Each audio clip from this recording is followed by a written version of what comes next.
Guys, vlog po muna ako ngayon. Kasi po, mayroon po akong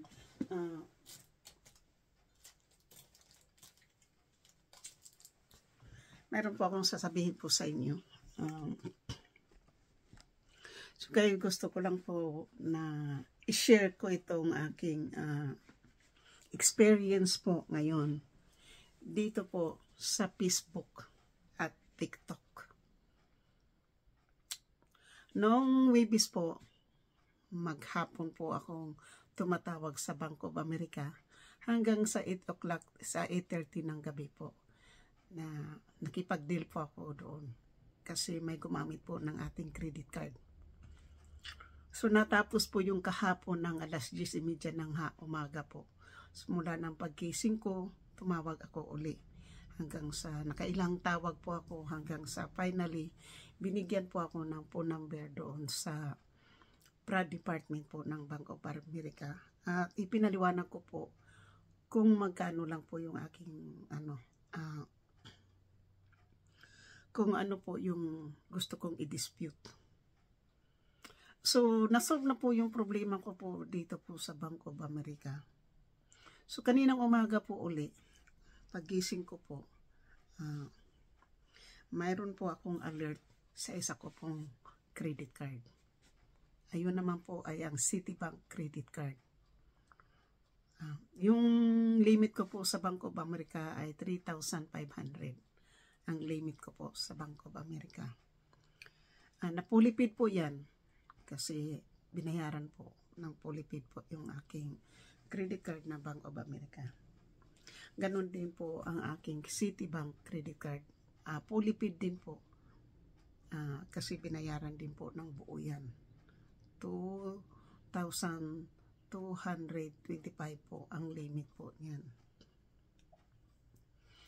Yung mga credit card na yan po ay hindi ko po yan ginagamit. Simula pa po ng 2022. Lalong-lalo na po ang aking Citibank buong year ng 2023 at saka sa kasalukuyan ay nagamit ko lang po ng $45 something sa grocery po noong April 1st ata. Hindi ko po akalain na mahantong po sa ganito. Gusto ko lang po kayong mag-ingat dahil ito pong nangyayari po ay sa Facebook po ito nangyayari. Pangalawang beses ko na po ito. Pero nung first year po ng last year po ng January of last year na nahack po yung ating Facebook, hindi ginamit lang po doon yung aking pangalan sa panghahack. Pero ngayon dito po involved na po ang ating credit card kasi doon na po ginagamit ang aking credit card sa pag-purchase. At tuwing i-login ko po ang aking credit card sa Citibank credit card, idadalhin po ako doon sa phone number na kailangan ko pong tawagan dahil gusto po nila akong makausap. So bago ko po tinawagan po ang Citibank, tinawagan ko muna yung Apple Store. Kasi ang transaction po ay galing po, ay mayroon po ako nakitang transaction na ginamit po sa pagbili po doon sa Apple Store. Nakakapagtaka din po na itong scammer po na ginagamit po ang aking credit card, ang aking gumamit po ng bumili po ng gumamit po doon sa pagbili po ng Apple Store, which is mayroon po akong credit card ng Apple. So hindi ko po kailangan na gumamit pa ng Citibank para mag-purchase kung ano man yung aking gustong bilhin sa Apple dahil mayroon po akong Apple credit card.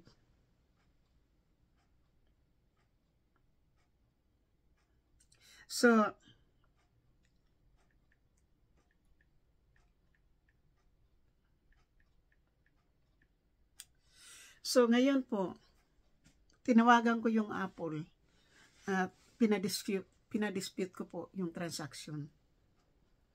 Hindi po makita ng Apple Store ang transaction na aking gustong i-dispute. Sinabi po din sa akin, bigay mo sa akin yung credit card na ginamit sa pag-purchase po ng item po. So, hindi po sinabi kung anong klaseng item ang nabili kasi hindi rin po sinabi sa akin ng Apple dahil hindi nga makita yung transaction na yan. So, ngayon pagkatapos ko po, pinayagan po akong mag-dispute. Pero sabi ng Apple, thank you for calling us because kasi sabi ko, ayaw ko kasing malag out sa aking iPhone dahil sa transaction na yan na na-dispute. Kasi nung una, binablock niyo ako nung nag-dispute ako ng transaction sa Bank of America na hindi ko po kayo tinawagan. Sabi ko doon sa Apple. So ngayon po, tumawag po ako bumalik po ako sa Citibank at tinawagan ko po yung Citibank. At nag-dispute po ako ng $10.99. Yun po yung pinorchase po doon sa Apple. Hanggang sa tinatanong na ako kung anong transaction ang akin pong ginamit para makita nila kung ano po yung mga transaction na dapat pong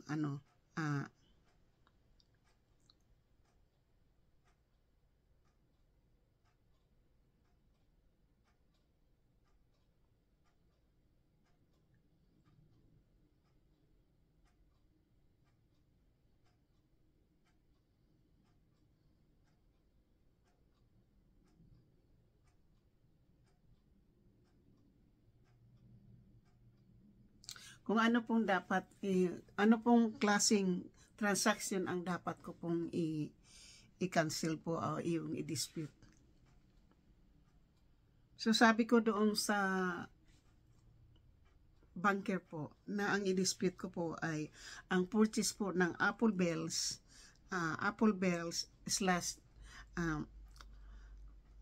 apple.bell.com ang aking i-dispute.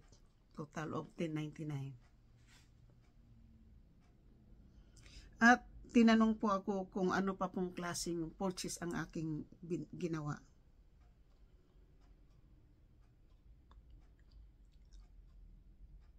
Ang sinabi ko po doon na ang i-dispute ko lang po ay ang $10.99. Sabi niya, ano ang purchase na binili na ginamit mo sa Bank of America, credit card mo? Sabi ko, Smart and Final lang yung akin na worth of $45 something. Kasi mayroon po akong purchase na $45 dito po sa Citibank credit card. Hindi na po natin maano kung ano po yung po na yan kasi binablock na rin po ako. Ngayon po, ang tanong po sa akin kasi Pilipino din po yung sumagot po ng phone. Sabi niya sa akin, are you Filipino? I said, oh yes. Sabi ko rin, ikaw rin Pilipino. So kahit na Pilipino yan, pagdating ng mga ganyang pong call center po, ay hindi po sila pwedeng hindi po sila pwedeng mag-Tagalog o mag-Bisaya. Kailangan talaga nila English sasagutin ang mga tanong po natin. Alam mo, ang sinabi po sa akin, do you purchase TikTok worth of $189.99? That's $190. I said, excuse me, can you repeat that for me? And sinabi po sa akin, did you purchase TikTok for $189? I said, no, I don't even watch TikTok. I really don't like TikTok. We say, well, there is a transaction of $189.99. So that's already more than $200. data was used in my credit card when I'm not even using my credit card since June of last year, June of 2022 at saka buong year ng 2023. At kasalukuyan, ito lang April 1st ginamit ko pambili po ng grocery sa Smart and Final kasi nag-short po ako ng cash at binayad ko po ang credit card. Dinalawa kong transaction po. So, ingat po kayo dito po sa Facebook, sa TikTok. Dahil ako po, hindi po ako naglalagay ng credit card sa TikTok or sa Facebook. Kaya nga, hindi nyo po ako madalas makita sa Facebook. Hindi nyo ako makikitang nagpo-post ng Facebook kahit anong klaseng post sa Facebook. Kundi minsan, nagpo-post lang po ako ng aking pictures o nagre-reel ako paminsan-minsan. O nagpo-post po ako ng aking vlog paminsan-minsan sa Facebook.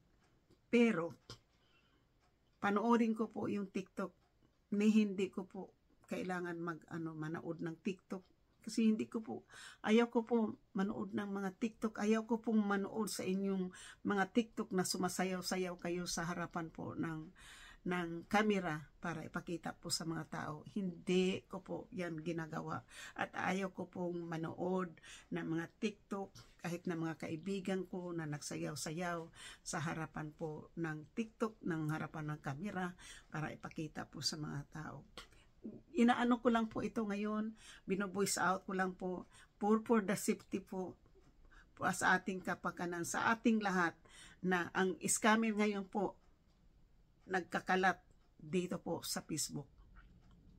Dahil ang aking Bank of America po, Facebook, yung Googles din po ang gumamit. Ngayon naman, Facebook, TikTok naman ang gumamit sa aking credit card. That's a 2 credit card now. Bank of America at saka Citibank. Which is, kaya po ako nagiging alert. Dahil yung mga credit card na yan po, minomonitor po yan araw-araw. Kung mayroon pong mga transaction na hindi mo, ibang pagdating sa transaction po na iba po ang bibigyan ka kaagad yung alert. Kasi alam po ng Citibank, ang aking pong store na binibilhan ko lang po, grocery, Old Navy, paminsan-minsan sa Macy. Lahat, hindi ko po, or Target. Yan lang po, Target, Macy, Smart and Final, Sabis, and Old Navy po or Macy. Yan lang po mga store. Pero pagdating na po sa mga purchase ng online na pagdating na po sa Facebook, yan po ang hindi ko po kailangan.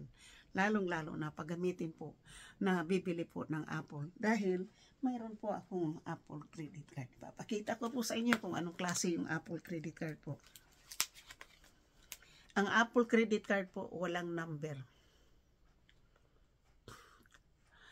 Hindi mo mananakaw kasi wala po yan. Wala pong number po ang Apple credit card. Tingnan po niyo ang logo. Yan po ang aking Apple credit card. Nakapangalan ko dyan. Ganon din po sa likod. Walang credit card.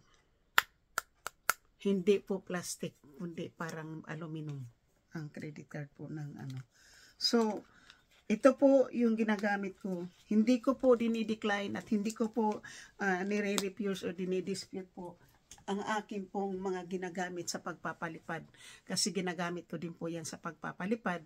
Ginagamit yung Apple ko yan po ang aking Apple. Ayan po ang ginagamit ko pag sumasakay po ako ng Uber. Apple po yung aking ginagamit. At minsan po ay pagpapalipad po sa mga kaibigan ko po na gusto ko pong paliparan sa pagdating sa pag-live. So yung po, gusto ko lang po magiging aware tayo, bawat isa po sa atin, lalong-lalo na sa larangan ng Facebook. Dahil ang Facebook ngayon po talagang lahat ng klaseng scammer ay nasa Facebook po. Yan lang po. Maraming salamat. Shout out sa lahat. Sa aking mga members, super chatter, sa nag-iisa kong sponsor, at sa aking mga mga mabubuting puso na nagsishare po ng kanilang blessing. At gusto ko pong ipaalam po sa inyo na maraming salamat po sa aking mga minamahal na mga subscriber, new subscribers, silent viewers. Dahil hindi po galing sa inyo, hindi po ako magiging ganito. Nagiging 5,000 plus na po tayo sa ating pong subscriber po. Ako po ay nagpapasalamat po sa inyong lahat na nag 5,000 na po ang akin pong 5,000 na po ang aking 5,010. So 5,001 na po ang aking subscriber po. Maraming salamat sa mga OFWs, sa mga sulit na sumusuporta po ng aking channel, members, super chatter, nag-isang sponsor, kay GC Pinariho, kay Solid Harbor, kay BR, kay MBC23, kay Ermin O, Giovanni Cruzen Europe, Bidogs, Kaotoy, Pranstar, Dadinik, Busninong, Kunsyalando, Kapanday, Muyak, Alaksaan ka, Antonio T. Channel, maraming salamat po sa inyong pagsuporta po ng aking channel mula pa po noong ako pa po ay nag-WH. At sa mga kailang guys mo kita siya, Ruina Kit, Noriniri, Kit Dunya, Ros Maranan, Ate Milan Lang, Ate Tita Karing, Mama Sinya, Kirin Suzuki, Lara Channel, Adeline Maganaka,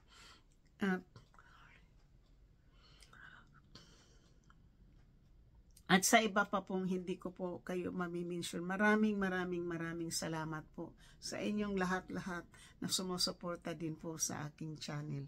Lahat na po sa aking mga members na kay Mac, Mac, maraming salamat sa suporta Mac, at saka Mac Web Vlog, maraming support. Pinay domestic, Pinay life in UK, mega love shoot out din. Pinay hiker traveler, mega love shoot out. Maraming salamat po. At sa inyong lahat po, maraming salamat. Tatapusin ko na po ito. Be aware lang po tayo.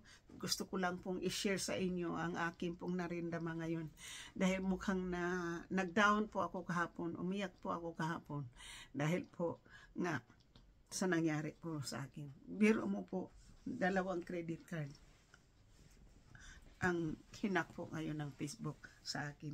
So maraming salamat po sa inyo. Sana ay mabigyan po ninyo ito ng pansin at aral po sa inyo. Na huwag kayong mag-purchase kung ano man dyan sa Facebook, dahil kapag nag-purchase po kayo, check na mabubudol kayo. Nabudol tayo ng isang tao na malapit po sa ating puso, ay nabubudol naman po tayo ngayon sa ibang taong hindi po natin kilala kung sino. So maraming salamat po. Yan lang po ang aking sinishare po sa inyo, na ginamit po ang aking 2 credit card, Bank of America credit card and Citibank credit card sa Facebook, TikTok, Apple Store, Facebook, Googles ang sa Bank of America. Facebook, Googles ang sa Bank of America. Apple Store and TikTok naman sa aking Citibank credit card, which is Facebook pa rin ang may gawa. Thank you. Bye-bye. Magandang umaga Pilipinas. Magandang gabi Middle East. Magandang tanghali lang guys mo kita siya, at magandang tanghali din po dito sa California. So maraming salamat. Babayo, Gado, hindi kita pwedeng kalimutan. Thank you, bye-bye.